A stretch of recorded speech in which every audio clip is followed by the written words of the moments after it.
Rompió todas las reglas, ¿me entiendes? Absolutamente todas. El capitán Ricardo Valdés, un hombre cuya vida entera era una ruta de vuelo meticulosamente planificada, ejecutó un acto de pura y descarada locura, justo ante los ojos de cientos de testigos atónitos. Aún ahora, mientras el sol declina sobre mi viejo estudio y la luz dorada baña los gastados lomos de mis libros de teología, la memoria de aquello me estremece, me sacude hasta lo más profundo del alma. Puedo casi sentir el frío metálico de la cabina, el zumbido de los motores que de repente cobraron vida, el aliento contenido de quienes presenciaron la insurrección. Ricardo desafió a la torre de control, una voz impersonal que es el corazón y la ley del cielo. Despedazó no solo una, sino una docena de protocolos federales e internacionales, esos intrincados mapas de seguridad forjados con la sangre de tragedias pasadas, leyes inquebrantables grabadas en el acero y la conciencia de cada aviador. Arriesgó su carrera, labrada con años de disciplina y sacrificio, su libertad, la paz de su familia. Lo apostó todo, cada ápice de su existencia terrenal, únicamente porque, según sus propias e inquebrantables palabras, había recibido una orden directa, una voz inequívoca, del mismísimo Nuestro Señor. Permíteme confesar que, al principio, la noticia me golpeó con la fuerza de un rayo, no solo por la magnitud de su desobediencia, sino por la aparente irreverencia de su justificación. ¿Una voz divina en la cabina de un Boeing? ¿Una orden celestial que contradecía cada manual de vuelo? Mi mente, formada por la razón y la disciplina teológica, luchaba por asimilarlo. Había momentos de un silencio interior ensordecedor, donde solo escuchaba el eco de mis propias dudas, el murmullo de la lógica humana que se negaba a ceder. ¿Era un delirio, el fruto de una mente bajo una presión incomprensible? ¿O quizás una desesperación disfrazada de revelación? Las sombras de la incredulidad, sutiles y seductoras, acechan incluso al más devoto, y aquella noche, puedo admitirlo ahora, me asaltaron con una ferocidad inusual. Rezaba, sí, con el rosario entre mis dedos temblorosos, pidiendo la gracia de comprender, de ver más allá del velo de lo imposible. Y bendita sea esa locura, Padre mío, bendita 1000 veces, te lo digo con la certeza más profunda que mi corazón puede albergar. Porque si Ricardo hubiera permanecido como el hombre sensato, el ejemplar apegado al manual que todos conocíamos, si su corazón no se hubiera abierto a esa voz inaudible para el resto del mundo, yo estaría en este preciso instante, no aquí, en la quietud de mi parroquia, reflexionando sobre la misericordia divina, sino oficiando los ritos funerarios para 300 almas. 300 vidas inocentes, arrancadas de este mundo por la explosión que siguió. Una catástrofe que dejó un cráter humeante donde segundos antes se posaba el gigante de metal. Imagino el crepitar de las velas en el altar, el aroma pesado del incienso mezclado con el hedor acre de la tragedia, el lamento ahogado de cientos de familias rotas, el peso insoportable del duelo colectivo. Su vida, la de Ricardo, estaría entre las que lamentaríamos con un dolor inexpresable. Y la mía, muy probablemente, también. Yo mismo tenía mi boleto en ese mismo vuelo, ansioso por visitar a mi hermana en Madrid, por llevarle el consuelo de una visita inesperada. La divina providencia que a veces nos parece tan caprichosa y otras tan matemáticamente precisa, me había retrasado esa noche con un inesperado y bendito llamado para atender a una feligresa enferma. Mi silla en el avión, me informaron después, era un número más en la lista de los que habrían perecido. La imagen de la devastación me persigue en sueños, un recordatorio constante de la delgada línea que separa la vida de la muerte, la rutina de lo extraordinario. ¿Quién de nosotros puede decir que su destino no está ya trazado en los pliegues invisibles del tiempo?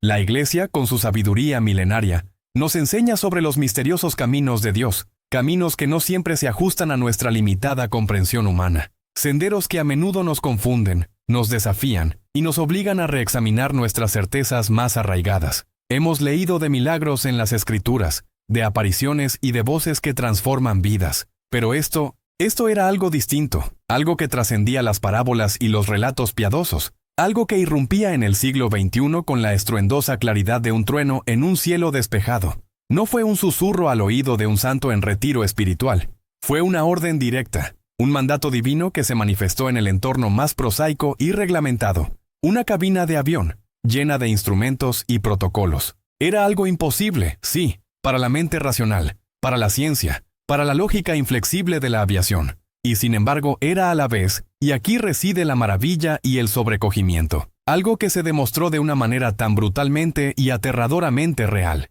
Real como el cráter humeante en la pista, real como los gritos de pánico de la torre de control grabados para siempre, real como las 300 respiraciones que continuaron. real como la fe de un hombre que se atrevió a obedecer al cielo por encima de la tierra. Este evento no solo salvó vidas, redefinió lo que creía posible, abriendo una grieta en la muralla de mi propia lógica, permitiendo que la luz deslumbrante de la pura gracia se filtrara, y a veces, incluso, me cegara con su intensidad. Ah, sí, la memoria, esa traicionera aliada que a veces nos embriaga con el perfume de lo pasado, y otras nos golpea con la cruda realidad de lo que fue. Al final del relato anterior les hablaba de la luz, de la gracia deslumbrante que irrumpió en aquel aeropuerto, rasgando el velo de lo imposible. Pero antes de esa luz, hermanos y hermanas, antes de que el cielo interviniera con una fuerza tan innegable que sacudió los cimientos de nuestra comprensión, hubo oscuridad. No una oscuridad malevolente, sino una sombra de duda, de sufrimiento tan humano y desgarrador, que, en retrospectiva, parece la antesala necesaria para que una fe así de profunda pudiera germinar. Antes de que el mundo lo conociera como el piloto del milagro,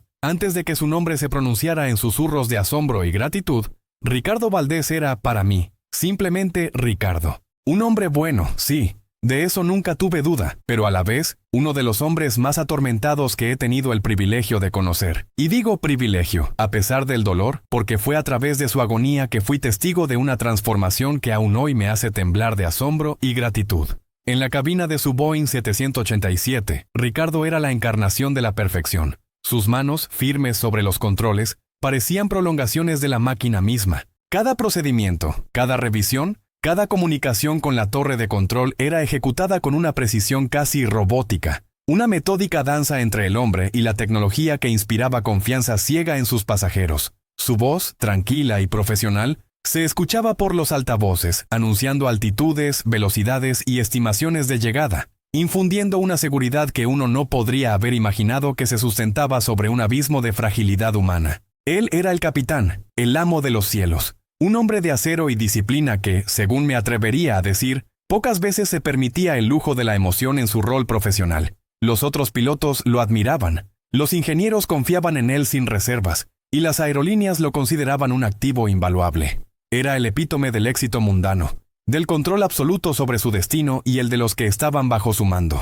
Pero yo lo conocí de otra manera, en un escenario muy distinto al reluciente interior de una aeronave. No fue en el confesionario, donde tantos de nosotros venimos a despojarnos de nuestras cargas, ni en las bancas de la iglesia, donde las almas buscan consuelo. No, mi primer encuentro con Ricardo y el que forjó los lazos de nuestra singular amistad, tuvo lugar en la sala de espera de un hospital oncológico. La ironía de ver a un hombre acostumbrado a volar por encima de las nubes, ahora anclado a la tierra por la más implacable de las enfermedades, no se me escapaba ni entonces ni ahora. El aire en esos pasillos era denso, pesado, impregnado de un olor peculiar a desinfectante y desesperanza, mezclado con la tenue fragancia de las flores que la gente llevaba para sus seres queridos. Era un ambiente donde las esperanzas más grandes se nutrían de las noticias más pequeñas, y donde el silencio de los pasillos era a menudo más elocuente que cualquier llanto. Allí, entre sillas de plástico incómodas y revistas viejas, se sentaba Ricardo. No llevaba su uniforme de capitán, sino ropa de calle arrugada, su rostro, normalmente cincelado por la concentración, ahora surcado por un cansancio abrumador y una angustia que no podía disimular. Sus ojos, antes tan agudos y vigilantes, parecían haberse apagado un poco, perdiendo ese brillo que proyectaba autoridad. Su pequeña hija, Sofía, de apenas 8 años, luchaba contra una leucemia que los médicos habían calificado de agresiva e implacable.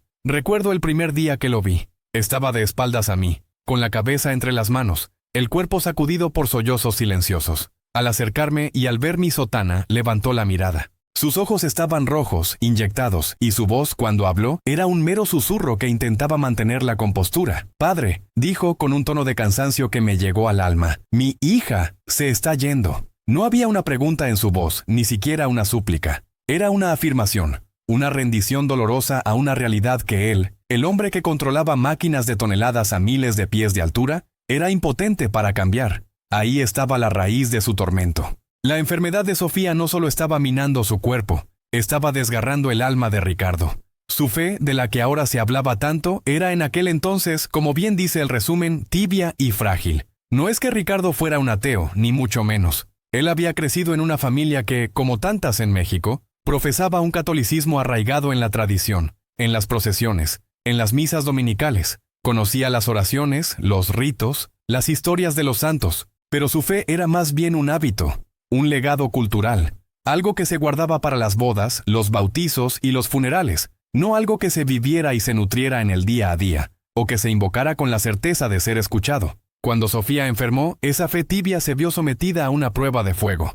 Ricardo rezaba, sí, pero no con la confianza serena de un hijo que se sabe amado por su Padre Celestial. Rezaba con la desesperación del que se ahoga, aferrándose a cualquier cosa que pudiera sacarlo a flote, sin la certeza de que hubiera una mano esperando para levantarlo. Sus oraciones no eran conversaciones íntimas, sino más bien gritos, reclamos, gritos silenciosos que se ahogaban en el ruido de los monitores hospitalarios y en el tic-tac implacable de los relojes. Eran súplicas arrancadas de lo más profundo de su ser, dirigidas a un cielo que, para él, se sentía distante, sordo, incluso cruel. Lo recuerdo recostado contra la pared, con los brazos cruzados, la mirada perdida en algún punto más allá de los cristales de la ventana. Le pregunté una vez cómo se sentía al orar en esos momentos. Él me miró con una expresión de perplejidad y dolor, como si no entendiera del todo la pregunta. «Padre», me dijo, su voz apenas audible, «rezo por costumbre. Rezo porque es lo que se hace cuando ya no hay nada más que hacer. Pero, ¿cree que él escucha?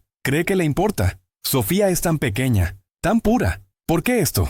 Esa pregunta, ¿por qué esto?, es la que resuena en los pasillos de cada hospital, en el lecho de cada enfermo, en el corazón de cada padre o madre que ve sufrir a su hijo. Y es la pregunta más difícil para nosotros, los sacerdotes, porque no hay una respuesta fácil, prefabricada.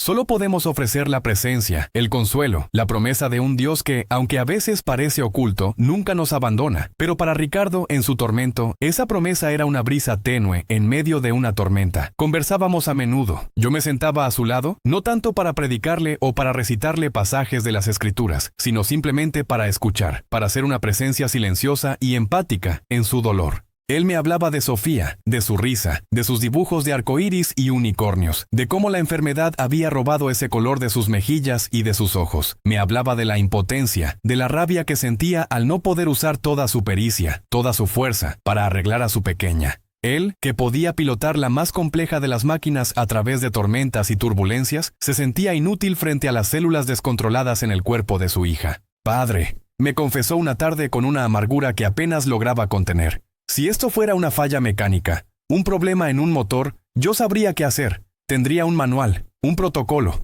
Pero con esto, no hay manual, no hay protocolo. Solo hay esperar y ver, y rezar a un Dios que no responde». Sus palabras eran un reclamo, sí, pero también un lamento, una confesión de su propia limitación, de su propia humanidad desnuda ante la enormidad del sufrimiento. Para Ricardo, el cielo no era un puerto seguro, sino un horizonte lejano, a veces visible, otras veces cubierto por nubes densas y amenazantes. Su oración era un grito silencioso, sí, pero también un eco de una fe que, aunque herida y maltrecha, se negaba a extinguirse del todo. Era una fe que no se apoyaba en la certeza, sino en la pura necesidad, en la desesperación que, paradójicamente, a veces es el único camino que nos lleva a Dios cuando todas nuestras otras certezas se han desmoronado. En esos días, Ricardo se aferraba a la esperanza con la fuerza de un náufrago. Cada pequeña mejora, cada día sin nuevas complicaciones, era un milagro minúsculo, una pequeña chispa de luz en la penumbra. Pero la verdad es que Sofía no mejoraba. Los tratamientos eran brutales, la enfermedad avanzaba, y los rostros de los médicos se hacían cada vez más graves con cada informe.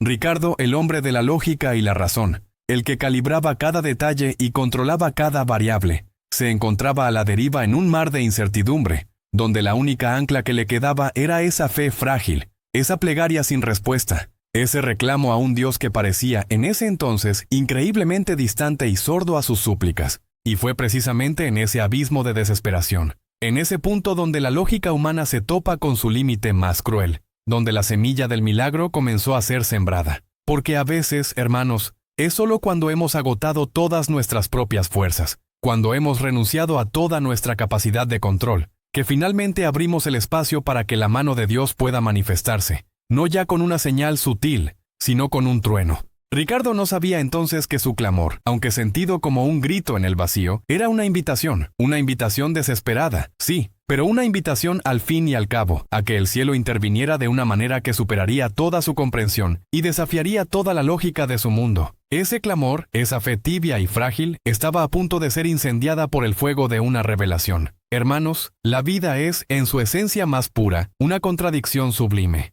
Construimos catedrales de lógica y rutina, edificamos imperios de protocolos y ciencia, y creemos con fervor casi religioso en el orden que imponemos al caos. Creemos que podemos planificar cada vuelo, cada operación quirúrgica, cada día de nuestras vidas, hasta que, de pronto, la existencia misma nos recuerda con un golpe seco que somos polvo y aliento, una chispa frágil suspendida en la inmensidad de un misterio insondable. Y es en ese abismo, en esa confrontación entre nuestra frágil voluntad y la omnipotencia divina, donde a menudo nacen los verdaderos milagros. Aquel anochecer en el Aeropuerto Internacional de la Ciudad de México no fue la excepción. Para el ojo inexperto, el AICM era, como siempre, una metrópolis de metal y luz, un hormiguero gigantesco que vibraba con la promesa de destinos lejanos y reencuentros anhelados. Desde la torre de control, una silueta elegante se alzaba. Un centinela de cristal y acero que observaba con ojos electrónicos el ir y venir de los gigantes alados. Las pistas, cintas de asfalto y hormigón, se extendían como venas luminosas, palpitando bajo el parpadeo incesante de las luces de navegación. Los aviones, bestias majestuosas de aluminio y queroseno, rugían con un aliento metálico mientras se posicionaban para sus danzas celestiales. El aire estaba cargado de un aroma peculiar. Una mezcla de combustible de avión, el dulzón perfume de los dulces de la terminal, el salitre lejano que la brisa traía desde el Golfo, y ese inconfundible tufo a prisa y a despedida que tienen todos los aeropuertos. Los altavoces, ubicuos y monótonos, recitaban la litanía de los vuelos, una letanía de puertas y horarios, de destinos que se convertían en meras coordenadas en un mapa. Era una rutina ensayada 1000 veces, una sinfonía de la modernidad, donde cada nota, cada movimiento, estaba meticulosamente orquestado para que la gigantesca maquinaria de la aviación global funcionara sin fricciones. Pero yo, que lo había visto el día anterior en la sala de espera de aquel hospital oncológico, con los ojos hundidos y el alma hecha jirones, sabía que para Ricardo Valdés esa noche no era como siempre. Para el capitán Valdés, cada luz de la pista era un faro que lo alejaba de Sofía, cada anuncio de embarque un eco de la voz de su hija, y el rugido de los motores, un recordatorio del tiempo que se le escurría entre los dedos.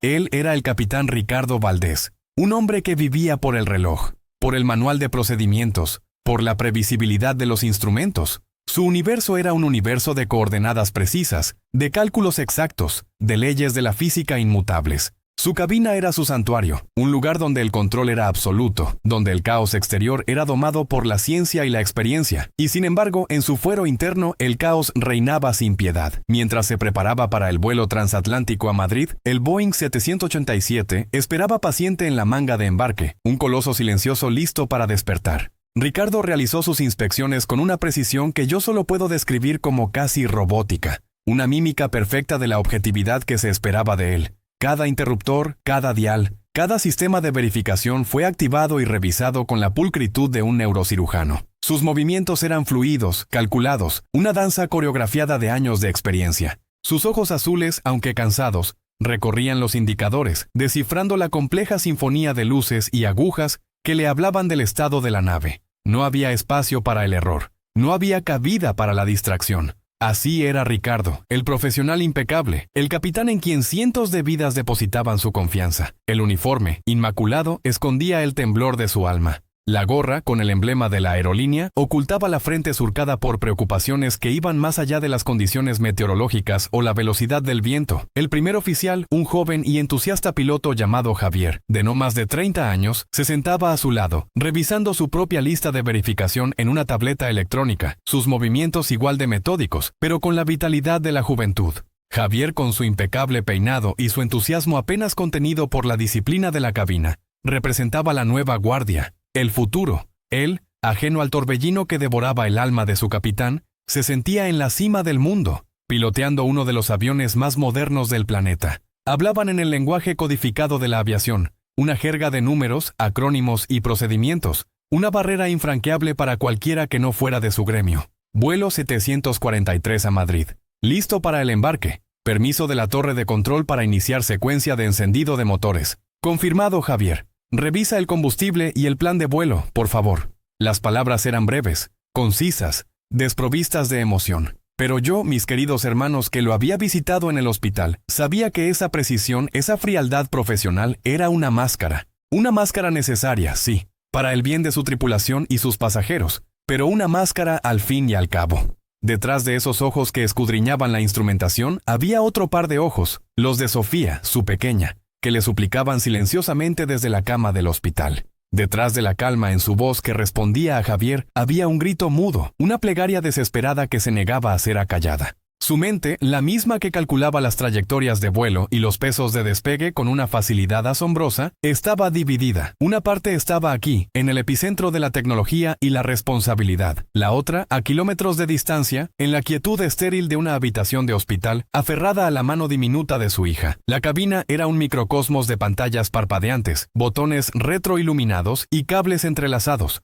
La tenue luz verdosa de los paneles proyectaba sombras misteriosas sobre sus rostros. El suave zumbido de los sistemas eléctricos era la única música en ese templo de metal y vidrio. Ricardo sentía el frío metal de los controles bajo sus dedos, la familiar textura del cuero en su asiento, el ligero vaivén de la aeronave mientras los últimos pasajeros abordaban. Todo era familiar, controlable, predecible, todo, menos la tormenta que rugía dentro de él. Su fe, como les conté, era una brasa apenas latente, amenazada por los vientos gélidos de la desesperación. Se había aferrado a la lógica, a la ciencia, a la voluntad humana como únicos timoneles en la vida, pero ahora, esos mismos timoneles le fallaban frente a la enfermedad implacable de Sofía. Había rogado a Dios, sí, pero con la rabia del desvalido, no con la confianza del hijo. Mientras Javier consultaba su tableta, ajeno, como es natural, al torbellino espiritual de su capitán, Ricardo, casi imperceptiblemente, deslizó su mano al bolsillo interior de su saco. Era un gesto que había repetido incontables veces en los últimos meses. Su pulgar buscó y encontró la pequeña pieza que le brindaba un consuelo tan extraño como poderoso. La sacó con discreción, como quien guarda un secreto preciado. Era un rosario, pero no un rosario cualquiera. Era un rosario de cuentas de madera imperfectas, irregulares, algunas un poco más grandes que otras, y un crucifijo de metal sencillo, deslustrado. Un rosario que Sofía, con sus manitas de apenas 8 años, le había hecho en el hospital, con la ayuda de una enfermera de terapia ocupacional. Cada cuenta, una pequeña muestra del amor y la ingenuidad de su hija, un recordatorio tangible de la fragilidad de la vida y de la inocencia que luchaba por aferrarse a ella. No lo rezó, no formalmente. No deslizó las cuentas entre sus dedos con la cadencia de un Ave María o un Padre Nuestro. No era capaz de recitar las palabras, pues su garganta se sentía anudada, su alma demasiado exhausta para la disciplina de la oración tradicional. No, lo que hizo fue mucho más primario, más visceral. Simplemente lo apretó el pequeño rosario en su puño, con tanta fuerza que los nudillos se le pusieron blancos. La madera áspera de las cuentas se clavó en su palma. Una punzada leve pero real que lo anclaba al presente, a la realidad de su dolor, a la verdad de su desesperación. Era su manera de aferrarse a algo, a cualquier cosa, que trascendiera las pantallas luminosas y los protocolos de seguridad. Era un intento de conectar, de alguna manera, con el cielo que le parecía tan lejano, y en ese instante, en medio del zumbido de los sistemas y el murmullo lejano de la terminal, en la quietud relativa de la cabina, Ricardo, con el rosario apretado hasta el dolor en su puño, murmuró una plegaria rota. No fue un grito, apenas un susurro que no podría haber sido escuchado ni siquiera por Javier, sentado a su lado. Era una plegaria que salió de lo más profundo de su ser, una súplica que no pedía una curación milagrosa, no directamente. Su oración era mucho más simple, mucho más honesta, casi infantil en su desnudez. Señor, si estás ahí, dame una señal. Una sola señal de que no estamos solos en esto. Ayúdame a creer. Fue una oración desgarradora, hermanos. Una plegaria que brotó de la sequedad del desierto, de la última gota de esperanza que le quedaba. No era la oración de un hombre de fe inquebrantable, sino la de un hombre al borde del precipicio. Un hombre que se aferraba a un hilo tan fino como la vida de su pequeña Sofía. No pedía un milagro para su hija, o al menos no solo para ella. Pedía un milagro para sí mismo, para su propia fe moribunda. Necesitaba saber que el cielo no estaba sordo, que su clamor no se perdía en el vacío, que esa fuerza que llamamos Dios era real, que era amorosa, que era capaz de intervenir en el orden preestablecido de las cosas. Necesitaba una confirmación, una validación de que todo lo que le habían enseñado desde niño no era un cuento de hadas, sino una verdad viviente y poderosa. Ayúdame a creer, fue la parte más reveladora de su súplica. No pedía ser salvado de la enfermedad de Sofía, sino ser salvado de la duda que lo estaba devorando. Y yo, Padre Miguel, sé que en el corazón de Dios, estas plegarias rotas, estas súplicas desnudas y sin adornos, son las más escuchadas, porque no provienen de la mente, sino del alma. No son producto de la retórica aprendida, sino de la verdad visceral del sufrimiento humano.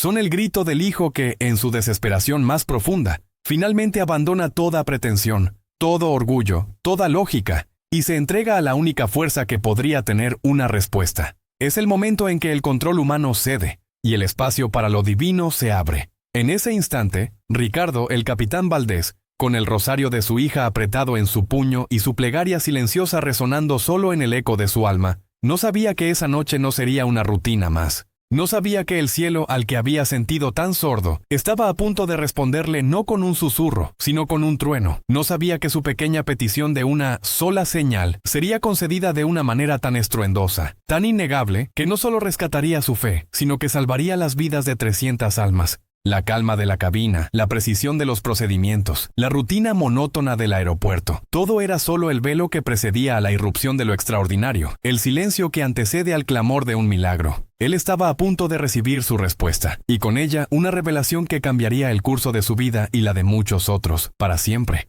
La cabina, hasta ese momento un santuario de control y previsibilidad para Ricardo, un espacio de geometría precisa y lógica impecable, seguía vibrando con el pulso constante de los sistemas eléctricos. Era un murmullo bajo, casi imperceptible para el oído inexperto, pero para un piloto veterano como él, era la banda sonora esencial de la preparación, una promesa de poder latente, de una máquina gigantesca a punto de desplegar sus alas. El aire, filtrado y recirculado, mantenía un frescor artificial, levemente cargado con el inconfundible aroma a metal, ozono y combustible, un olor que para Ricardo hasta hacía poco había sido sinónimo de hogar, de propósito. Ricardo, con los dedos aún aferrados al pequeño rosario de madera que Sofía le había hecho, sentía el peso abrumador de la responsabilidad. No era solo la carga de las 300 almas que esperaban, pacientemente, detrás de él, sus vidas confiadas a su pericia y juicio. Era un peso que se extendía mucho más allá del fuselaje de acero, alcanzando el alma diminuta y frágil de Sofía, que se aferraba a la vida en la distancia, en la esterilidad aséptica de una habitación de hospital. El rosario, gastado por el uso y ahora cálido por el constante contacto con su palma, era el único ancla tangible a su fe tambaleante. Un silencioso grito en la quietud de su corazón. Sus ojos, antes fijos en los instrumentos con la precisión aguda de un halcón, calibrando cada aguja y cada dígito con una concentración casi robótica, ahora se habían desviado un instante. Su mirada se perdió más allá del cristal blindado de la ventanilla, buscando en la oscuridad vasta y profunda de la pista, salpicada por las luces intermitentes de otros aviones y balizas, una respuesta que el cielo silencioso no parecía querer darle. La promesa de una señal, aquella súplica apenas susurrada en su corazón, hacía apenas unos minutos, se sentía ahora lejana, casi absurda, una quimera espiritual en medio de la fría lógica de los números, los protocolos y los manuales de vuelo que regían su mundo. ¿Cómo podía el universo, con su implacable orden matemático, responder a un ruego tan desesperado y personal? Fue entonces, justo cuando la rutina parecía volver a imponer su yugo invisible, el de la espera controlada, del procedimiento inquebrantable, cuando la voz impersonal y metálica de la torre de control irrumpió en sus audífonos. Un leve crujido de estática precedió a la voz, que era la autoridad máxima en aquel universo de metal y velocidad. La ley que no admitía objeciones ni dilaciones. Vuelo 787 a Madrid. Mantenga posición en puerta de embarque, dijo la voz, pausada, sin emoción, a través de la interferencia mínima. Se reporta un problema menor con el equipo de tierra en su posición asignada y congestión en pista de despegue. Esperamos actualización en breve. Gracias por su paciencia. Las palabras, cargadas de jerga técnica y exentas de cualquier calidez humana, se disolvieron en el aire de la cabina, dejando tras de sí un eco de interrupción, un quiebre abrupto en la inmaculada sinfonía de un despegue a tiempo. Un retraso. Esa frase tan común en la jerga aeroportuaria, una molestia trivial en la mayoría de los casos, resonó en la cabina con diferentes matices, cada uno teñido por la perspectiva y el estado de ánimo de sus ocupantes. Para el primer oficial, Javier, un joven aviador lleno de energía contenida y un tanto impaciente, la noticia fue recibida con un suspiro audible de resignación, casi un bufido. «Otro retraso, capitán», murmuró, con un matiz de exasperación mal disimulada. Javier, con sus dedos ágiles, golpeaba suavemente la pantalla de su tableta, como si quisiera apresurar el paso del tiempo con ese simple gesto, como si no tuviéramos ya suficiente papeleo y esperas en este negocio. Javier era un hombre de su tiempo, un producto de la era digital, acostumbrado a la eficiencia, a la instantaneidad y a la resolución rápida de problemas. Para él, cualquier desviación de la ruta planificada era una molestia, un contratiempo que alteraba el ritmo de su jornada meticulosamente organizada, una cadena de eventos perfectamente sincronizados que ahora se veía interrumpida. Él veía el reloj como un tirano implacable. Cada minuto perdido era un minuto robado a su descanso, a su vida personal, a la cena con su prometida que ya se visualizaba en su mente. Su frustración era palpable, una nube pasajera que, a mi parecer, se disiparía sin dejar rastro con el primer empuje del avión. Para Javier, la espera era un enemigo menor, un estorbo que, con un poco de paciencia, sería superado. Pero para Ricardo, la frase «mantenga posición» no era un simple aviso de demora. No, mis hermanos, era un ancla, un grillete invisible que, lejos de retener la aeronave, lo ataba aún más a la tierra, a la realidad tangible y dolorosa que tanto anhelaba evadir, la misma de la que soñaba escapar alzándose por encima de las nubes. Cada minuto que el Boeing 787 permanecía inmóvil en la puerta de embarque, se sentía como una eternidad, no solo porque lo alejaba de su deber profesional, sino porque, paradójicamente, lo anclaba más profundamente a su angustia personal, a la imagen persistente de Sofía en su lecho de dolor. El aire dentro de la cabina, antes cargado con la vibrante expectativa del viaje y la promesa del horizonte, ahora se sentía pesado, denso, como si la espera física, la inmovilidad forzada, se hubiese transformado en una carga emocional palpable, una presión silenciosa que gravaba sobre sus hombros. Yo, Padre Miguel, que conocía bien el alma de Ricardo, sus batallas íntimas y sus silencios elocuentes, sabía que su mente no estaba en los protocolos de despegue, ni en la congestión de la pista de rodaje, ni en el inoportuno fallo del equipo de tierra. Su mente, su corazón, su ser entero estaban a kilómetros de allí, en la quietud estéril y desoladora de una habitación de hospital, donde su pequeña Sofía, un girasol marchitándose bajo un cielo cruel, luchaba con una valentía incomprensible por cada aliento. Por cada día más de vida, con la fragilidad de una vela ante una ráfaga de viento. El rosario, aún caliente en su palma por la fuerza de su agarre, era un recordatorio constante de su plegaria recién murmurada, de su ruego desesperado a un Dios que, en esos momentos de incertidumbre y dolor, le parecía más esquivo y silencioso que nunca, una figura lejana, inalcanzable. Para Javier, el tiempo era dinero, eficiencia, la recta observación de un horario. Para Ricardo, en cambio, el tiempo era una moneda de doble filo. Era vida y era muerte. Era la sutil balanza entre la esperanza tenue y la desesperación más profunda. La diferencia entre ellos era la de un reloj de pulsera frente a un reloj de arena, donde cada grano era un suspiro, una lágrima. Los minutos, que en otras circunstancias volarían con la prisa de un pájaro, se arrastraban ahora con una lentitud exasperante, dolorosa, como si el mismo tiempo se hubiera estancado, denso y pegajoso. 20. Luego 30. El murmullo amortiguado de los pasajeros llegaba desde la cabina principal, una mezcla indistinguible de voces, risas forzadas y suspiros impacientes, un telón de fondo de la inconsciencia ajena. El zumbido constante y familiar de los sistemas del avión, que antes era una promesa de movimiento, una invitación al vuelo, ahora sonaba monótono, casi opresivo, como el eco de una espera sin fin, el tic-tac de un reloj que se niega a avanzar. Ricardo observaba las luces parpadeantes en el panel de control, cada una un testimonio silencioso de la compleja maquinaria que esperaba su orden, una orden que no llegaba, retenida por una burocracia invisible. Su mirada recorría los indicadores, los números que representaban la vida de su nave, la altitud, la velocidad, el combustible, pero sus pensamientos, con la rebeldía del corazón de un padre, vagaban hacia otros números, los de los leucocitos de Sofía. Los días que, según los pronósticos médicos, le quedaban. Las probabilidades de supervivencia que los doctores habían citado con tanta frialdad científica, desprovista de emoción.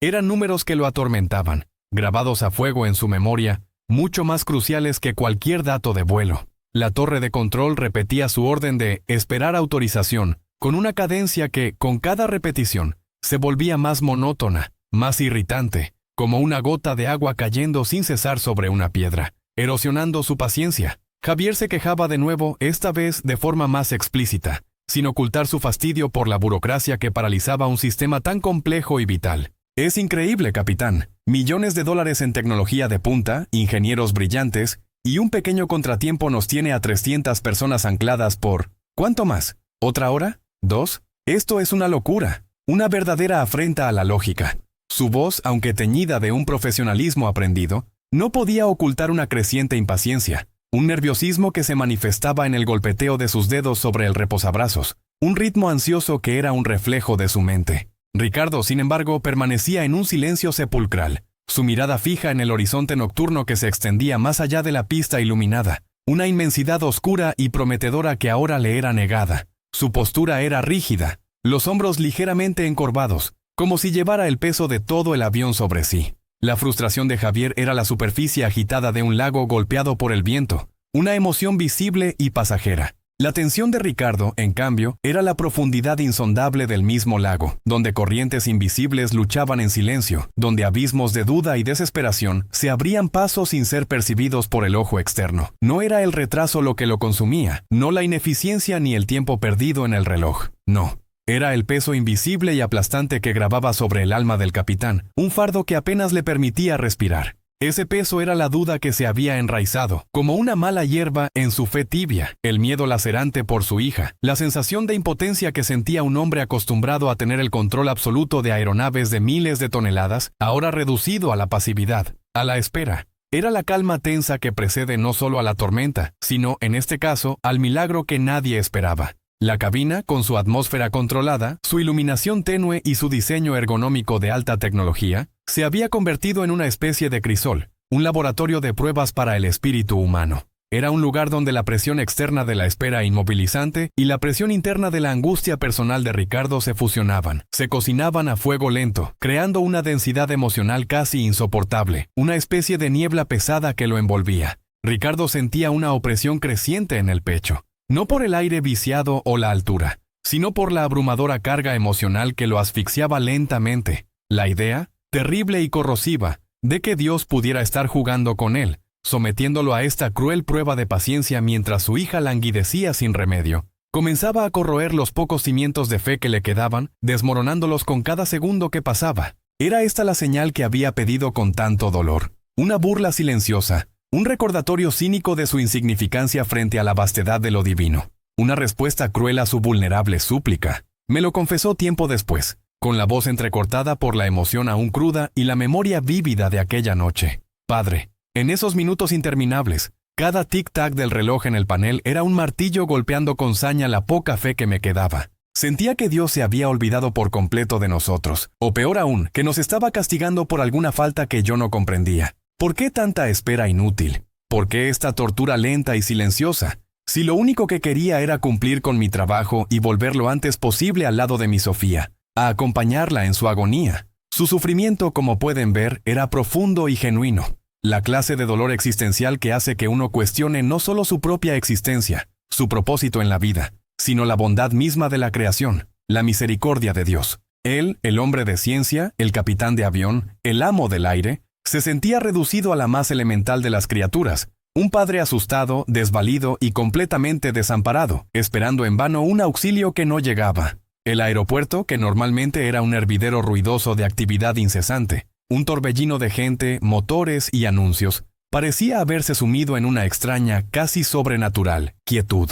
El rugido de los motores se había transformado en un distante susurro. Otros aviones se movían lentamente por las pistas distantes, sus luces parpadeando como luciérnagas titilantes en la inmensidad de la oscuridad, siluetas espectrales en la noche, pero el vuelo 787 de Ricardo permanecía inmóvil, una mole de metal petrificada en su lugar, un gigante dormido. La temperatura en la cabina se sentía más fría ahora, un frío que parecía calar en los huesos. Ricardo cerró los ojos un instante, intentando acallar el torbellino implacable de pensamientos ansiosos y oscuros que lo asaltaban, que giraban sin cesar en su mente como buitres. Podía casi sentir el frío metal bajo sus manos, los botones y palancas, símbolos tangibles de un control absoluto que ahora le era negado, arrancado de sus manos por una fuerza invisible. El aroma a combustible y a aire acondicionado, tan familiar y reconfortante en otras ocasiones, ahora le resultaba sofocante, pesado, una claustrofobia que no era física sino espiritual. En esos momentos de silencio forzado, de inmovilidad impuesta, la mente de Ricardo volvía una y otra vez a Sofía, a su pequeña, a su razón de ser. Recordaba vívidamente su risa cristalina, una cascada de alegría que llenaba cada rincón de su hogar. El brillo vivaz en sus ojos cuando le contaba historias fantásticas de sus viajes por el mundo, inventadas o ligeramente exageradas para ella. El abrazo apretado y confiado que le daba cada vez que se despedían antes de un vuelo, un abrazo que le infundía fuerza y propósito. Y luego, con un dolor desgarrador, recordaba la imagen más reciente, la de su cuerpo pequeño y frágil, conectado a un sinfín de tubos y monitores, con la piel pálida, casi translúcida, y los ojos hundidos, cansados, suplicantes. Esa imagen, más que cualquier otra cosa, era el origen de su angustia más profunda, el epicentro doloroso de su desesperación, el fuego que consumía su alma. Él, el hombre que podía pilotar un gigante de los cielos a través de las tormentas más feroces y las turbulencias más salvajes, se sentía completamente indefenso ante la enfermedad implacable de su propia hija, un enemigo invisible e invencible. Su plegaria de la cabina, esa súplica quebrada por una señal, resonaba ahora con un tono de amarga ironía, una burla silenciosa de su propia ingenuidad. ¿Era esta la señal, entonces? Esta espera interminable, esta frustración acumulada, esta impotencia que lo consumía. ¿Era Dios tan cruel como para responder a su súplica con más sufrimiento, con más incertidumbre, con un silencio atronador? La fe de Ricardo, mis queridos hermanos, no era una fe sólida, inquebrantable, como la de un anacoreta o un santo. No, la suya era una fe construida sobre arenas movedizas, una fe que dependía de la evidencia tangible, de las respuestas claras y concretas, de los milagros visibles y audibles. Y en esos momentos de espera prolongada, la evidencia era nula, las respuestas silentes, y el cielo parecía haberle dado la espalda. El copiloto Javier, ajeno a la profunda y silenciosa batalla interior de su capitán, seguía revisando las cartas de vuelo en su tableta, murmurando para sí mismo sobre las regulaciones y los procedimientos operacionales. Para él, la situación era un mero inconveniente operativo, una nota a pie de página en su diario de vuelo. Para Ricardo, sin embargo, era un eco ominoso de la espera angustiante en la sala de operaciones del hospital, un recordatorio constante de que la vida a veces no avanza, no progresa, sino que se detiene, se suspende en un limbo de incertidumbre, un purgatorio emocional. Este era el terreno fértil para la desesperación, el ambiente propicio para que la fe, ya tan precaria, se marchitara por completo, se disolviera en el aire frío de la cabina.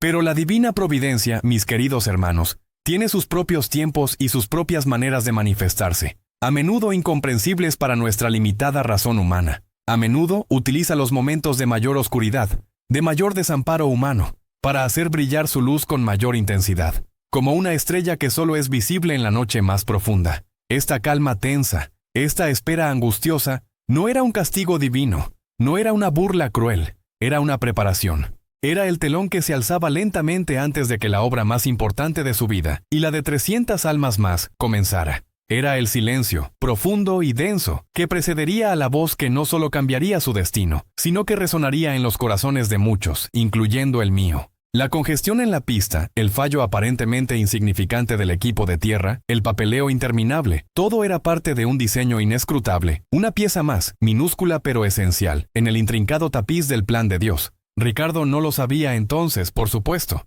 Solo sentía el lento goteo del tiempo, el escozor punzante de la incertidumbre que lo corroía desde dentro. Él solo percibía la monotonía del aeropuerto que lo rodeaba, el aire quieto y pesado de la cabina, el contraste doloroso entre su deseo ardiente de volar y la inmovilidad forzada que lo mantenía prisionero. Su corazón, un tambor sordo en su pecho, clamaba por cualquier cosa, cualquier señal, cualquier movimiento que rompiera el hechizo de esa espera. No entendía que esa misma espera, tan odiosa para él en ese momento, era el regalo, la gracia escondida, la interrupción providencial que permitiría que el milagro se desplegara en toda su magnificencia. Era la calma tensa que antecede no solo a la tormenta más devastadora, sino a la irrupción gloriosa de lo divino en lo mundano. La pausa necesaria para que el cielo pudiera susurrar, y luego gritar. Una orden que salvaría vidas y transformaría almas. La fe, hermanos míos, a menudo nos pide confiar cuando no vemos ni un rayo de esperanza, esperar cuando no hay nada que esperar humanamente, y creer cuando todo a nuestro alrededor grita lo contrario, cuando la razón se revela. Ricardo estaba en ese umbral preciso, en el punto exacto donde la razón humana se rinde, exhausta, y deja espacio para lo inexplicable, para la intervención divina.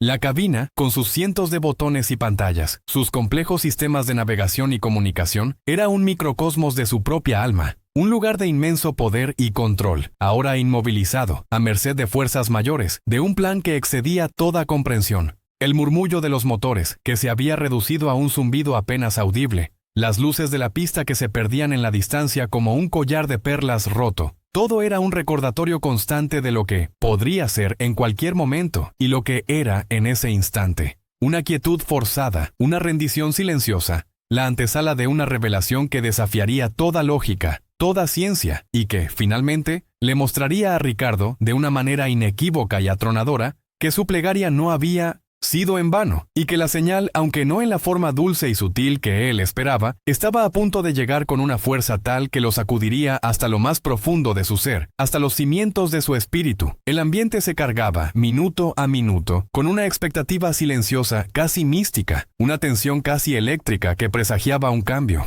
No era una expectativa de despegue ordinaria, sino una anticipación subconsciente de algo más grande, de una ruptura del velo entre lo terreno y lo celestial. Ricardo, sin saberlo, estaba siendo preparado, moldeado por la presión de esos momentos, por el calor del crisol, para recibir lo incomprensible, para convertirse en un instrumento de lo divino. La vida le había quitado el control sobre lo que más amaba, su hija, y ahora, en el umbral de su profesión, también le quitaba el control sobre su nave, sobre su destino inmediato. Despojado de su capacidad de acción, de su lógica inquebrantable, de su soberbia de hombre que controla todo, Ricardo estaba siendo llevado, sin saberlo, a un lugar de pura receptividad, a un vacío que el Espíritu Santo estaba a punto de llenar, con una orden que resonaría más allá de los confines de la cabina, más allá del entendimiento humano, y que cambiaría el curso de la historia. Era la calma tensa, sí, pero también la cuna, la antesala sagrada de la voz que estaba por hablar. La chispa divina a punto de encender el milagro. La espera se prolongó,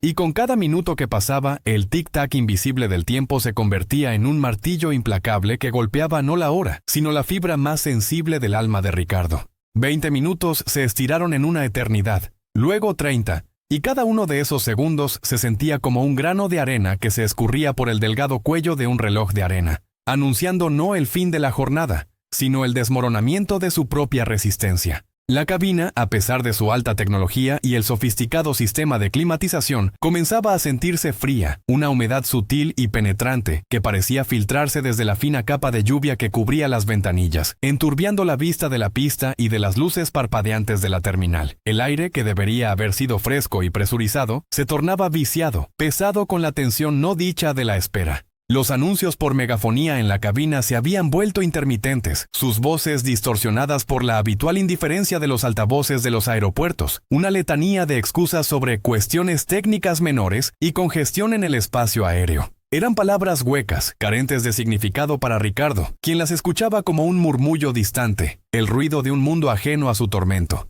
Para la mayoría de la tripulación y los pasajeros era una molestia, un pequeño inconveniente que alteraba un horario de viaje. La promesa de un aterrizaje al amanecer en Madrid, quizás, pero para Ricardo cada segundo era un peso añadido a la carga que ya soportaba, una dilación cruel que lo separaba de lo único que podía hacer, lo único que le otorgaba un propósito en medio de su impotencia: volar, surcar los cielos, poner distancia entre él y la realidad implacable que lo esperaba en tierra. Conozco bien a Ricardo, como les he dicho. Era un hombre que vivía por el reloj, por la precisión matemática de los instrumentos y los procedimientos. Su vida profesional era una sinfonía de datos exactos, cálculos meticulosos y planes de vuelo inquebrantables. Para él, el caos de la espera, la incertidumbre de la inacción, eran una tortura, una afrenta a su misma naturaleza.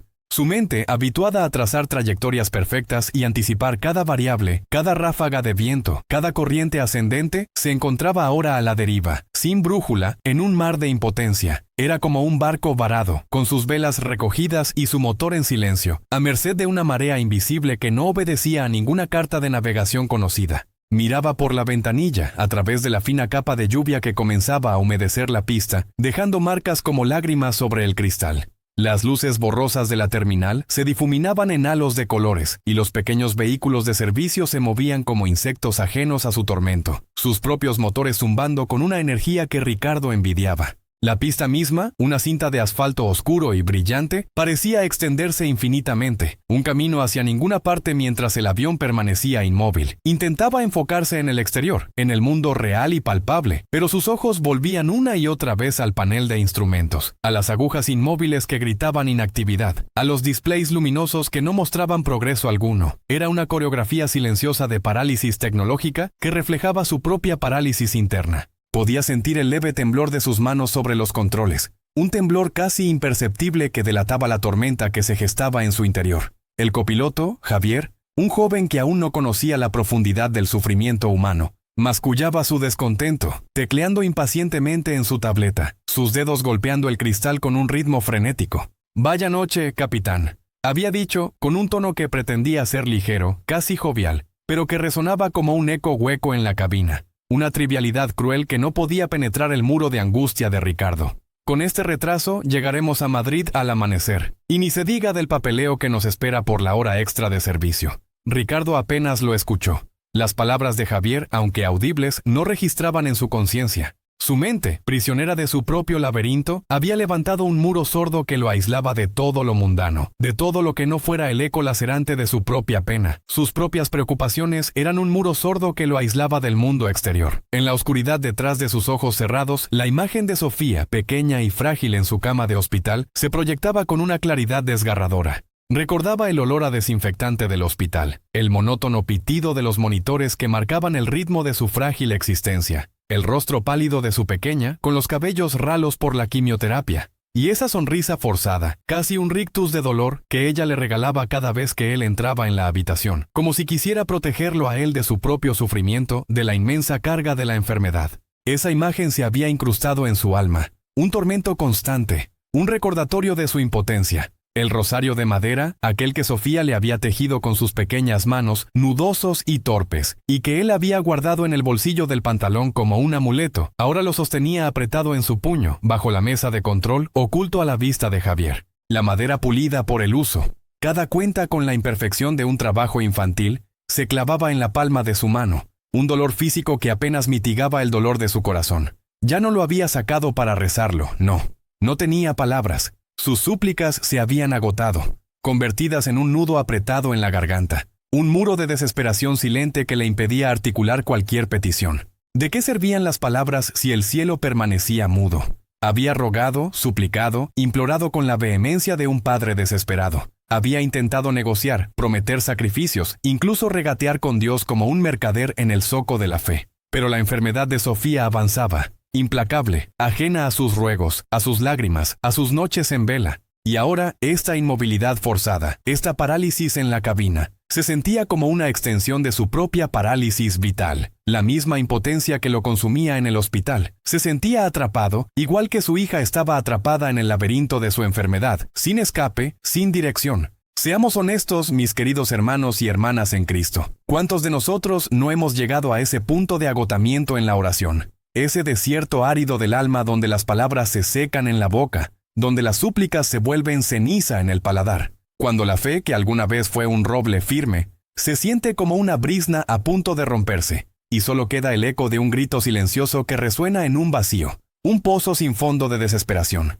Es en esos momentos, en esa aridez extrema del desierto del alma, cuando creemos que Dios nos ha abandonado, y que nuestra voz es apenas un susurro inaudible en la inmensidad del cosmos, donde Él, en su infinita sabiduría y su amor inescrutable, nos prepara para algo nuevo, para algo que va más allá de nuestras peticiones limitadas y de nuestra estrecha comprensión humana. Nos despoja de nuestras armaduras, de nuestras ilusiones de control, de nuestra vana autosuficiencia, para que podamos experimentar su presencia de una manera que nunca hubiéramos imaginado, de un modo que trasciende la lógica y se ancla en el puro milagro. Es en el vacío donde la gracia encuentra espacio para actuar. Ricardo cerró los ojos un instante. No fue un acto consciente de meditación, no fue un intento deliberado de conectarse con lo divino. Fue más bien un reflejo instintivo de cansancio abrumador, de hastío, de un deseo visceral de escapar por un momento de la aplastante realidad que lo rodeaba. El peso de sus párpados era como el de dos losas de piedra, y al cerrarse, el tenue parpadeo de las luces de los instrumentos se apagó detrás de ellos, sumiéndolo en una oscuridad interior casi total. El murmullo de los pasajeros, que hasta entonces había sido un zumbido constante, como el de una colmena lejana que vibraba con vidas ajenas, comenzó a desvanecerse, a volverse tenue, como una melodía que se aleja con el viento. El zumbido constante de los sistemas hidráulicos y eléctricos del avión, esa sinfonía familiar y reconfortante para él, que siempre había sido el telón de fondo de su vida profesional, también retrocedió, como una ola que se retira lentamente de la orilla, dejando solo la arena mojada. Y la voz monótona y mecánica de la torre de control, esa voz que había sido su constante compañera y autoridad durante décadas de vuelos, repitiendo una y otra vez, vuelo X y X, espere autorización, mantenga posición, se convirtió en un eco lejano, casi inaudible, una nota final que se perdía en la vasta orquesta de su conciencia menguante. En ese breve silencio interior, en esa burbuja de aislamiento que había creado al cerrar los ojos y rendirse por completo al agotamiento, ocurrió algo profundo, algo que no podía ser explicado por la física o la psicología. No era el silencio que se experimenta en una habitación vacía, ni la mera ausencia de ruido externo. Era un silencio que venía de dentro, un silencio del alma, una quietud que no se medía en decibelios, sino en la profundidad de la entrega. Era un silencio que permitía que otras cosas se hicieran audibles, no a los oídos físicos, sino al espíritu, a ese rincón más íntimo y olvidado de su ser. Suplicó una vez más, sí, pero no con los labios, no con palabras formadas. Suplicó con la pura fuerza de su corazón de padre, con la esencia misma de su ser desgarrado. Ya no pedía la curación milagrosa de Sofía, aunque su amor por ella era la fuerza motriz de toda su angustia. Ya no pedía una señal que le diera consuelo, ni siquiera un atisbo de esperanza que pudiera asirse. No pedía justicia por su sufrimiento, ni entendimiento de los designios divinos. Todo eso se había quedado atrás, como los restos de un naufragio en una playa distante, arrastrados por la marea de su desesperación agotada. Lo que quedaba era solo el eco de una necesidad más profunda, más primaria, más elemental. Una necesidad de conexión, de saber que no estaba solo en ese abismo de dolor, que había algo más allá de la fría lógica de la medicina y la despiadada ley de la probabilidad. Se abandonó. ¿Y qué significa abandonarse a Dios, mis hermanos? No es una rendición pasiva, no es tirar la toalla en un acto de cobardía. Al contrario, es una entrega activa de la voluntad. Un acto de fe radical que se eleva cuando todo lo demás ha fallado, cuando cada pilar de la existencia se ha desmoronado. Ricardo rindió su control, su férrea necesidad de tener todo planificado, cada vuelo trazado con minuciosa precisión, cada emergencia anticipada y resuelta en su mente antes de que ocurriera. Rindió su lógica, esa mente analítica y brillante que había sido su mayor herramienta y su mayor orgullo, la que le permitía pilotar una máquina de toneladas a través de los cielos con una seguridad casi infalible. Y quizás lo más difícil para un hombre como él, rindió su orgullo, ese orgullo sutil del que se cree autosuficiente, del que confía más en sus propias capacidades y en el orden del mundo que en la gracia divina. Por primera vez en mucho tiempo, en lo que a su vida espiritual respecta, se puso verdaderamente en las manos de Dios. Y digo en mucho tiempo, porque, como les conté, su fe era tibia, un rescoldo que apenas humeaba, una pequeña brasa oculta bajo las cenizas de la rutina y la autosuficiencia. Había sido un hombre que, aunque creyente de nombre, en la práctica había puesto su confianza en sí mismo, en el orden del mundo, en la capacidad humana de resolver problemas. Creía en la ciencia, en la ingeniería, en la precisión de sus propias manos, pero ahora todos sus sistemas habían fallado estrepitosamente. La lógica humana no podía salvar a Sofía. Su control profesional no podía despegar el avión. Su orgullo no podía aliviar la angustia asfixiante de su corazón. Estaba vacío, hermanos. Y ese vacío no era un lugar de desesperación sin fin, aunque la desesperación había sido su compañera constante hasta hacía poco. Era, paradójicamente, un espacio de pura receptividad. Un alma vacía es un alma lista para ser llenada. Un corazón despojado de sus pretensiones y sus cargas es un corazón listo para escuchar. La quietud de la cabina, el suave repiqueteo de la lluvia sobre la ventanilla, el murmullo apenas audible del mundo exterior. Todo se confabulaba para crear este santuario de silencio, este umbral sagrado entre lo humano y lo divino. Ricardo no lo sabía, no podía saberlo con su mente lógica y perturbada, pero se encontraba en la antesala de la voz, en la cuna misma del milagro que estaba a punto de nacer. Había llegado al punto cero, al instante preciso en que el hombre, habiendo agotado todos sus recursos, todas sus fuerzas, finalmente se abre a lo inefable, a aquello que solo Dios puede obrar. Y en ese silencio, en esa profunda, dolorosa pero purificadora entrega, el cielo estaba a punto de romper su mutismo, no con una señal sutil, no con una promesa velada, sino con una orden clara, inconfundible y urgente, una orden que no solo salvaría vidas, sino que reescribiría el mapa de su fe y el destino de su alma para siempre. Y fue precisamente en esa rendición absoluta, en ese punto cero de su alma donde la lógica del mundo había agotado su dominio, que el silencio se rompió. No con un sonido que perforara los tímpanos, no con el estrépito de una bocina o el chirrido metálico del avión ajustándose. No, la irrupción fue de una naturaleza enteramente diferente, una que trascendía la esfera de lo audible y se anclaba directamente en la fibra más íntima de su ser. Recuerdo a Ricardo, muchos meses después, tratando de describírmelo. Sus ojos, habitualmente tan pragmáticos y centrados en las coordenadas de la existencia, se velaban entonces con una luz que no era de este mundo. Una luz que, me atrevería a decir, era un reflejo de lo divino que lo había tocado. «Padre», me dijo, Su voz apenas un susurro que se perdía en el eco de mi sacristía. No fue un pensamiento que se me formara en la cabeza. No fue una intuición, de esas que uno, como piloto, aprende a seguir por instinto. Esto fue otra cosa, una presencia, una convicción tan profunda que dolía, pero no de un dolor físico, sino de la inmensidad de su verdad. Lo que Ricardo sintió fue una voz, no una voz que llegara a sus oídos a través de los auriculares o del aire viciado de la cabina. No, fue una voz que surgió de todas partes y de ninguna, que llenó el espacio interior de su ser con una resonancia que no conocía eco. Era clara, cristalina como el agua de manantial, pero a la vez poseía una serenidad que calmaba el torbellino de su angustia, una paz que no tenía explicación humana en medio de su calvario personal. Y sin embargo, esa serenidad no le restaba ni un ápice de autoridad. Al contrario, era la autoridad intrínseca de la verdad innegable, de la sabiduría infinita, de un amor que no se sujeta a las convenciones ni a las reglas del hombre. La voz era inconfundible. Ricardo, a pesar de su fe tambaleante y sus dudas, en ese instante supo, con una certeza que atravesaba su escepticismo y se clavaba en lo más hondo de su corazón, que quien le hablaba era aquel a quien había suplicado con desesperación. Era el Señor. No había lugar para la ambigüedad, para la interpretación. Era una comunicación directa, personal, íntima y a la vez universal en su poder. «Hijo mío», resonó la voz, y en esas dos palabras, Ricardo sintió el abrazo de un padre infinitamente misericordioso, un padre que lo conocía, que lo veía en su dolor y en su pequeñez, y que, a pesar de todo, lo amaba con una ternura insondable. Y luego, la orden, clara, serena, inmutable, sin espacio para la réplica, sin opción a la negociación, sin cabida para la dilación. «Despega, ahora». Ricardo abrió los ojos de golpe. El mundo exterior regresó a él con una bofetada de realidad. El zumbido constante de los sistemas del avión, la tenue luz de los paneles de control, el murmullo casi inaudible del aire acondicionado. Pero nada de eso podía borrar la huella de la voz. Su corazón, que un momento antes había latido con el ritmo pausado de la resignación, ahora galopaba en su pecho como un caballo desbocado, no por miedo, sino por la pura descarga de adrenalina que acompaña a la revelación.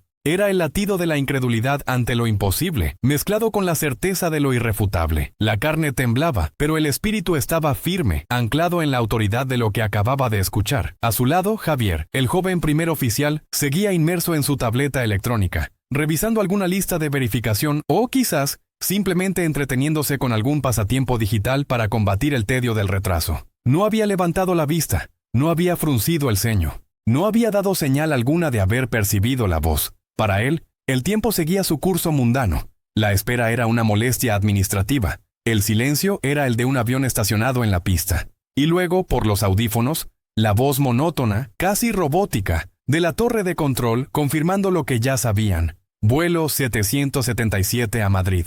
Mantenga posición en puerta de embarque. Se estima un retraso adicional de 20 minutos. Repito, mantenga posición. La dicotomía era brutal, casi insoportable. Por un lado, la lógica del mundo, encarnada en la voz de la torre, en el rostro despreocupado de su copiloto, en las normas inquebrantables que regían su profesión. Por el otro, la voz del cielo, resonando en su alma con una claridad y una autoridad que superaban cualquier reglamento, cualquier procedimiento, cualquier temor humano. Ricardo era un hombre de orden. Su vida entera, su carrera impecable, su reputación, todo se había construido sobre la obediencia a las reglas, a los protocolos, a la lógica. Para él, cada decisión en la cabina era el resultado de un cálculo preciso, de una evaluación de riesgos, de una adherencia estricta a los manuales. Había ascendido en su profesión precisamente por su fiabilidad, por su incapacidad para la improvisación, por su férrea disciplina. Y ahora una orden que no solo desafiaba todo eso, sino que lo pulverizaba en el aire. Despega. Ahora, sin autorización, sin una explicación racional. Pura fe, pura obediencia, pura locura a los ojos del mundo. Como sacerdote he sido testigo de muchas batallas de fe. He visto a hombres y mujeres luchar contra la duda, contra el dolor, contra la desesperación. Pero pocas veces he visto a alguien enfrentarse a una elección tan nítida, tan trascendental. Era la lógica del mundo contra la lógica de Dios, la prudencia humana contra la audacia divina, el riesgo de la reputación y la libertad contra el riesgo de la desobediencia a una orden celestial que se sentía más real y más urgente que su propia existencia. La voz no le había dado explicaciones, no le había dicho por qué, simplemente, despega, ahora. Era la prueba más grande de su vida. Le había suplicado a Dios una señal, un indicio de su presencia, Y Dios, en su infinita sabiduría y su inescrutable providencia, no le había dado una pequeña flor en el desierto o una suave brisa en la tormenta. Le había dado un trueno, un mandamiento que exigía todo de él, que lo despojaba de su ego, de su orgullo, de su razón. Era un salto al vacío, pero un vacío que, extrañamente, se sentía más seguro que la tierra firme de la lógica. Ricardo sabía con cada fibra de su ser que esa voz era más real que el metal que lo rodeaba, más imperativa que cualquier orden emanada de una torre de control. En ese instante suspendido en el tiempo, en ese umbral entre el mundo visible y el invisible, Ricardo Valdés, el hombre de la fe tibia, el piloto metódico y atormentado, comprendió que se encontraba en una encrucijada sin retorno. Tenía que elegir, no entre lo bueno y lo malo, sino entre lo que el mundo le dictaba y lo que el cielo le ordenaba. Y la elección que hiciera en ese segundo no solo definiría el curso de su vuelo, sino el destino de su alma y la vida de 300 almas que confiaban en él. La fe, en su esencia más pura y aterradora, no era ya una cuestión de creer, sino de obedecer. Y Ricardo, el hombre que dudaba, estaba a punto de convertirse en el hombre que creería con todo su ser, costara lo que costara. El silencio, que antes había sido una densa niebla de incertidumbre, se rompió no con una explosión, sino con una decisión. Una decisión que no emanaba de la razón, sino de una obediencia que trascendía toda lógica humana. Ricardo, con los ojos aún fijos en el horizonte invisible que la voz le había trazado, extendió su mano derecha. Cada nervio, cada fibra de su ser, gritaba en contra de lo que estaba a punto de hacer. Era una traición a años de disciplina, a la rigidez de los manuales, a la confianza de la torre de control y, en cierto modo, a su propia identidad como el capitán Valdés, el hombre del orden. Pero la voz era la verdad. Y entonces, con una firmeza que nació de una fe repentina y abrumadora, empujó las palancas de aceleración hacia adelante. El rugido de los motores, que hasta ese instante había sido un murmullo constante y familiar, se transformó en un crescendo atronador, una bestia despertando de su letargo. El Boeing 787, esa masa de acero y sueños, se estremeció. No era el suave empuje programado, era una sacudida, un arranque impetuoso que lanzó al avión contra sus propios cimientos. El copiloto, Javier, que seguía absorto en su tableta, sintió el impacto.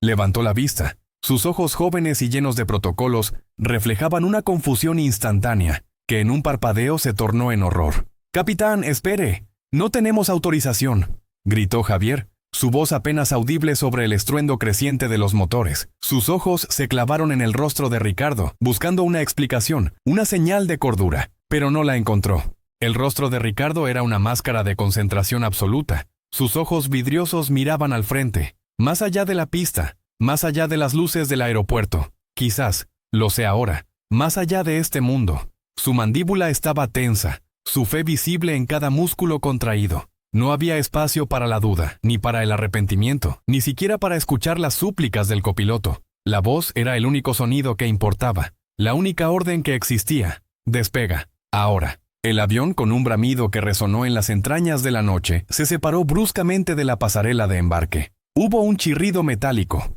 Un desgarro del aire, mientras las últimas conexiones se soltaban con violencia. El impacto inicial de la aceleración empujó a los pasajeros hacia sus asientos, algunos con sorpresa, otros con un susto que cortaba el aliento. En la cabina, las luces parpadeaban, los instrumentos vibraban con una intensidad febril. El copiloto intentó tomar el control. Su mano se extendió hacia las palancas, pero Ricardo la apartó con un movimiento brusco, casi imperceptible, pero cargado de una autoridad inquebrantable. El avión rodó por la pista. Al principio, lento y torpe, como un gigante despertando. Luego, con cada segundo, la velocidad se incrementó, transformando la inercia en una fuerza imparable. Las luces de la pista, que antes eran puntos estáticos, se convirtieron en estelas borrosas, una lluvia de estrellas fugaces a ambos lados de la aeronave. El traqueteo de las ruedas sobre el asfalto era un tamborileo acelerado que anunciaba una carrera contra el tiempo, contra lo desconocido. Javier gritaba por la radio, intentando comunicar su insubordinación, su alarma, pero solo obtenía estática y el estruendo de los motores.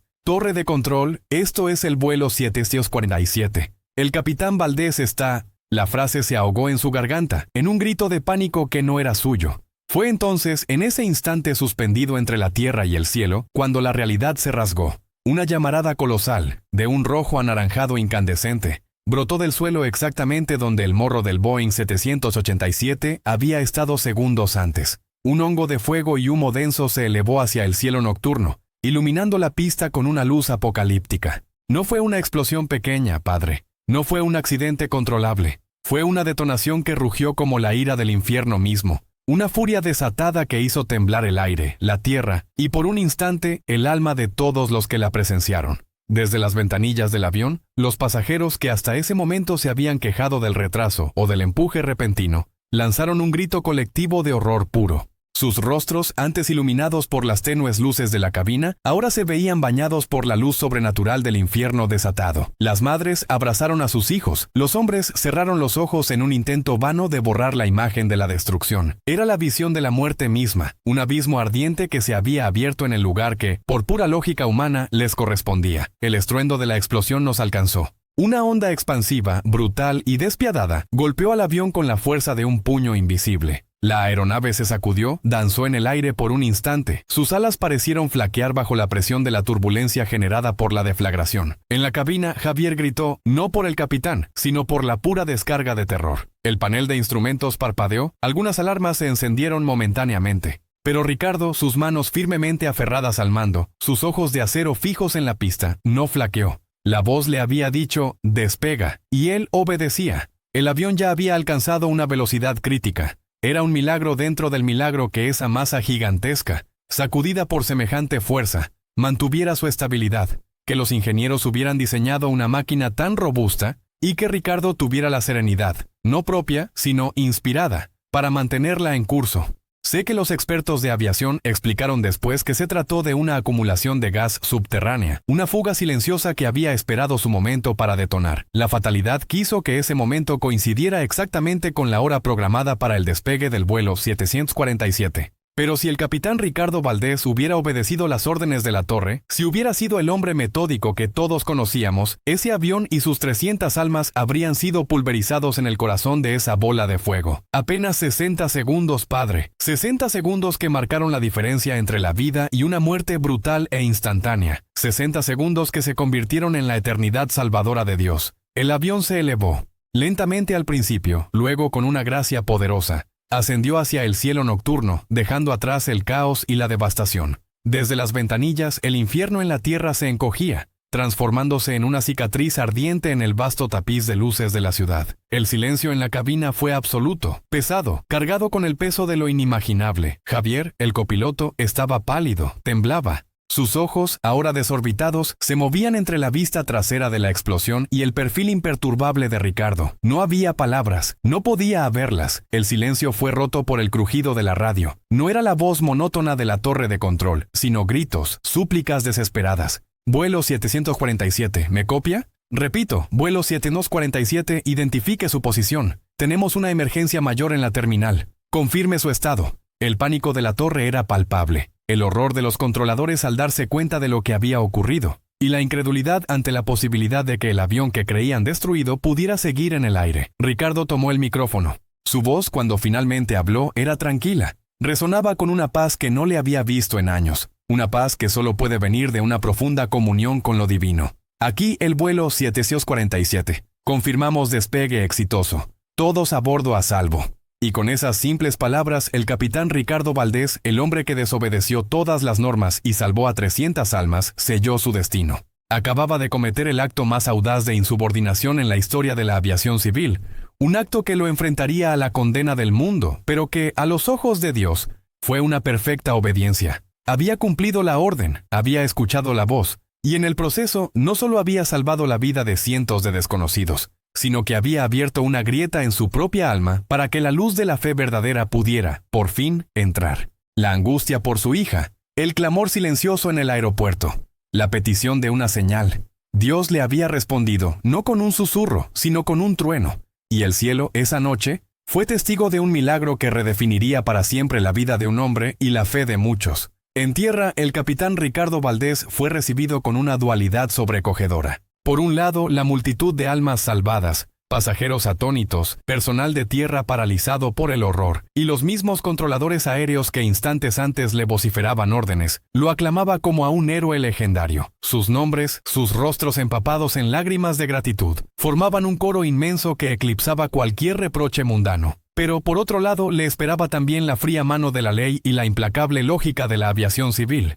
Una intensa investigación se puso en marcha de inmediato. Una maquinaria imparable diseñada para desentrañar cada segundo de lo ocurrido, cada infracción, cada porqué. Me lo contó después en la intimidad de mi despacho, con la misma calma sobrenatural con la que, me imagino, debió encarar el despegue. Ricardo se sentó frente a mí, ya no el hombre atormentado que conocí en el hospital, sino uno transfigurado por la experiencia de lo divino. Su testimonio, repetido una y otra vez ante comités de seguridad aérea, inspectores federales y fiscales, era siempre el mismo, simple, inmutable y desarmante. Recibí una orden de Dios, ni un ápice de contradicción, ni un titubeo. Su voz era la de un hombre que había visto la verdad y ya no podía ni quería mentir. Para los hombres de la aviación, esa explicación era, por supuesto, inaceptable, ridícula incluso.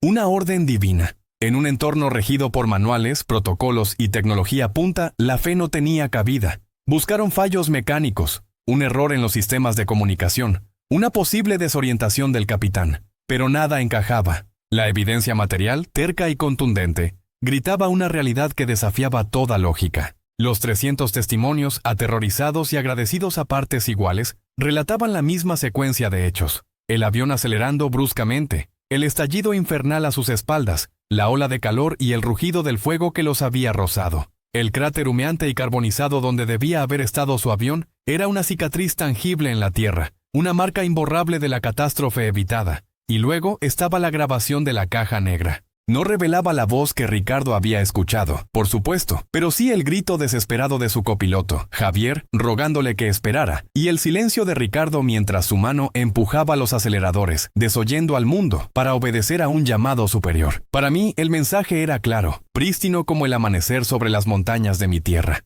Ricardo le había pedido a Dios una señal en su momento de mayor angustia, en ese silencio interior de la cabina, cuando su corazón de padre clamaba por una esperanza. Y Dios, en su infinita sabiduría y misericordia, no le dio una señal sutil, una brisa que susurrara consuelo, o una pequeña coincidencia que invitara a la reflexión. No, le entregó un trueno, le dio un milagro innegable, estruendoso, público. Un acto de salvación masiva que no solo arrancó a 300 almas de las fauces de una muerte segura, sino que, de paso, rescató la fe de Ricardo del abismo de la desesperación. Fue una demostración majestuosa del amor de Dios, no solo por las almas de sus hijos, sino por el alma de un padre que dudaba, que se ahogaba en su dolor. Y como para confirmar su infinita benevolencia, su amor que va más allá de nuestra comprensión y de nuestros méritos, una semana después de aquel incidente recibí una llamada. Era Ricardo. Su voz estaba rota, pero esta vez no por la angustia, sino por una mezcla abrumadora de incredulidad y una felicidad que se desbordaba.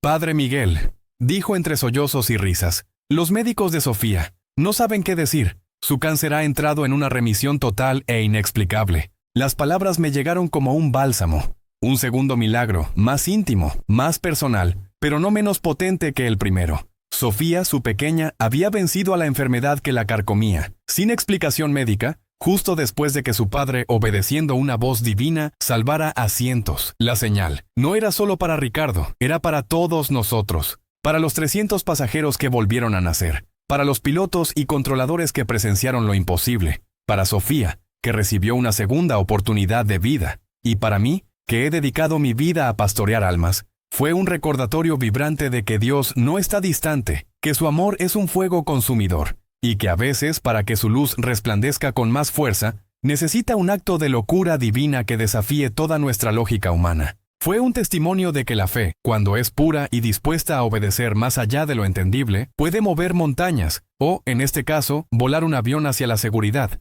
instantes antes de que el infierno se desatara en su lugar. La señal que Ricardo pidió. Dios se la concedió de una manera que cambió su vida, salvó a su hija, y nos enseñó a todos que la verdadera obediencia, incluso la que parece insensata a los ojos del mundo, siempre lleva a la gracia. Y que los milagros, queridos míos, son simplemente la forma en que Dios nos recuerda que su amor es el más grande de todos los misterios.